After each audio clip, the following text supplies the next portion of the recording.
Hi, I'm Paula with Baby's Dog Training. I'm also an AKC agility judge. I'm going to show you some of the most common faults that you might incur when you're running an AKC agility trial. A runout is when your dog crosses the plane of the next correct obstacle without engaging the obstacle. So if your dog runs past the jump, it just incurred a runout and I would hold my fist up. The scribe will then record an R on the scribe sheet for a runout. Come here. Yeah. A refusal also gets a fist in the air for an R, but a refusal is different from a runout. So a runout, the dog crossed the plane of the obstacle. A refusal, the dog may stop right in front of the obstacle and decide it doesn't want to take it. Or a refusal could be when the dog pops out of the weaves, or when the dog comes off of the ascent of a contact obstacle. And the dog will incur a refusal until all 4 feet are past the apex of the A-frame, past the pivot point of the teeter, so all 4 feet have to be passed, or all 4 feet have to be on the down ramp of the dog walk. So if the dog jumps off the up ramp or the top ramp, it's still only a refusal. Dash, come here. Go. Good girl. Good girl. Wait, safe. Good. Weave, go. Go. Get it. Come. That girl. Good job. A dog will incur a wrong course fault if it takes an obstacle other than the next correct obstacle. So Dash was supposed to take the dog walk and then the tunnel, and instead she took the dog walk and then the jump. So that would be a wrong course. I'm going to have my hand open, and the scribe will put a W on the scribe sheet. Tunnel. Girl, come on. A table fault is incurred after the dog has gotten on the table, but then leaves before the 5-second countdown. And the judge will either hold 2 fingers up because the table fault used to be 2 points off, or the judge will use both hands to form a T, and then the scribe will put a T on the scribe sheet. Down. 5 and 4 and 3 and 2 and... A fault your dog may incur while on the course that will not allow him to qualify would be a failure to complete the obstacle.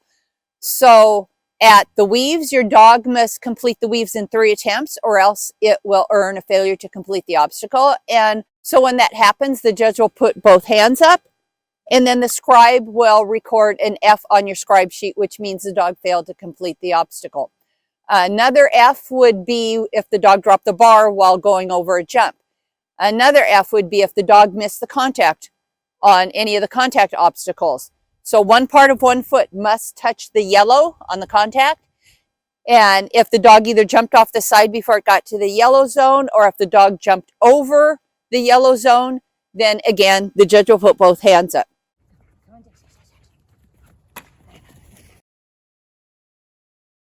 One more way that you may earn an F on your scribe sheet that does not involve the dog's performance is if you made physical contact with your dog on the course. So if it's at the contact obstacle, so the teeter, the A-frame, or the dog walk, if it's at the table, or if it's the weave poles, you may not make physical contact with your dog, even if it didn't aid the performance. That would be an automatic F.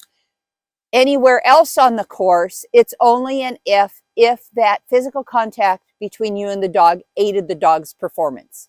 A dog can earn multiple faults on the same behavior when it runs past an obstacle and the handler never fixes it.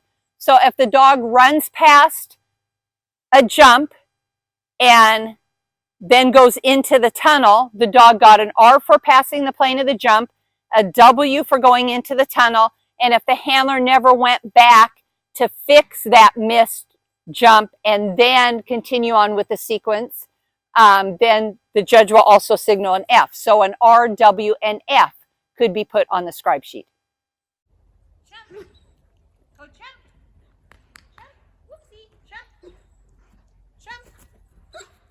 One more fault that a dog could earn would be an E. It's called an elimination, and that is the judge will signal with a whistle, and that's usually when the dog does not complete the course. So there's a lot of reasons the dog may not complete the course. The dog may not complete the course because it was too slow and the time ran out. The dog may not complete the course because maybe the handler is sensing the dog is off or the handler is off. And so they may just leave the course or wave to the judge to signal they're leaving the course. So again, the judge will blow the whistle and the scribe will put an E on the scribe sheet.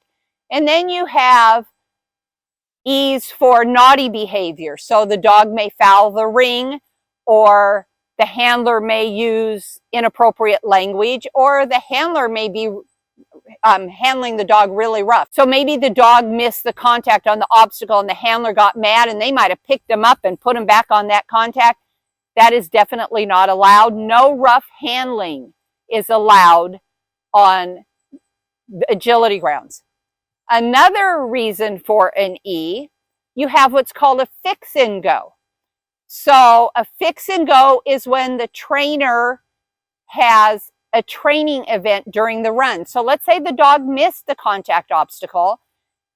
The trainer may, in a non-offensive way, put the dog over the same sequence to try to enforce the contact performance the way they want, or they may even just take them back to the very end of the contact obstacle and ask them to put their feet on because maybe they wanted a stopped contact. As long as it's non-offensive, AKC will then allow them to continue with the course, but they can't qualify at that point. Once the handler has a fix and go, that is an X on your scribe sheet with a circle around it, then the scribe will also put an E on the scribe sheet to signify that they've been eliminated. Anytime you have an E, the scribe will not record the time of the dog's run. Which class you're entered in will determine how many faults your dog may have and still be able to qualify. So you have a standard and jumpers that are both regular classes. You also have games, which is time to beat and fast, but we're just going to talk about the standard and jumpers. At the novice level, your dog needs a score of 85 to qualify. And your dog in the standard class can have 3 faults. So it could have any combination of 2 refusals or runouts, 2 tables, or 1 wrong course. So any 3 of those. A dog may also have time faults. You have 1 point taken away for every second over standard course time. So let's say that the standard course time was 60 seconds, a full minute just to make it easy. If your dog had no faults, but ran the course in 75 seconds, it would still have a score of 85 and it would still qualify. If your dog had 1 refusal and 1 table fault, it now has a score of 90 and it could be up to 5 seconds overtime and still qualify. In the jumpers with weaves class, your dog, there's no table to have a table fault, and your dog, no matter what level, is not allowed a wrong course and still be able to qualify. So your dog can have up to 2 refusals and it can still have time faults. So if it has both refusals, and the judge does not call refusals in the weaves at the novice level, the dog must complete them, but if they pop out and don't enter correctly, the judge is not going to call a refusal. So if your dog ran past 2 jumps, but you came back and fixed it, it can still qualify, and it can still be up to 5 seconds over time. If your dog had no faults, but was overtime, it can be up to 15 seconds overtime. The next level is your open class. So at the standard level, your dog can still qualify with 3 faults and have a score of 85, but it only gets 1 refusal or run out, 1 table fault, and 1 wrong course in the standard class. In the jumpers class, since no wrong courses are ever allowed and there's no table, your open dog could have 1 refusal. Now at the open level, 2 points for every second overtime is what the allotted time faults are. So if your dog has 1 refusal in the standard class because it couldn't get in the weaves right away, which a lot of your baby dogs, the weaves are usually their nemesis at that point. So it earned a refusal at the weaves, but then with 2 points taken off for every second over time, it could still be 5 seconds over time. So it would have gotten 10 points taken off plus the 5 for the refusal. It still has a score of 85. Your dog can still have a qualifying run. In the jumpers class, you can only have 1 refusal. But if your dog had no other faults other than it was slow and over time, but since they're removing 2 points for every second, your dog can be 7 seconds over time. That's 14 points. If it was 8 seconds over time, that would be 16 points with a score of 84, and you couldn't qualify. The next class up is excellent. So the dog cannot have any performance faults, but it can be 5 seconds over time. 3 points for every second over standard course time is taken away if the dog is over time. So with a score of 85 in the standard ring, your dog could still qualify if it was 5 seconds over time, because that would be 15 points off for each second, 5 seconds. You're being silly, huh? Same thing in jumpers. It can qualify 5 seconds over time. Once your dog has its excellent title, it will now run the same course for the master class, but now it has to have a clean run. It has to be a perfect 100-point run. So that means no time faults and no performance faults.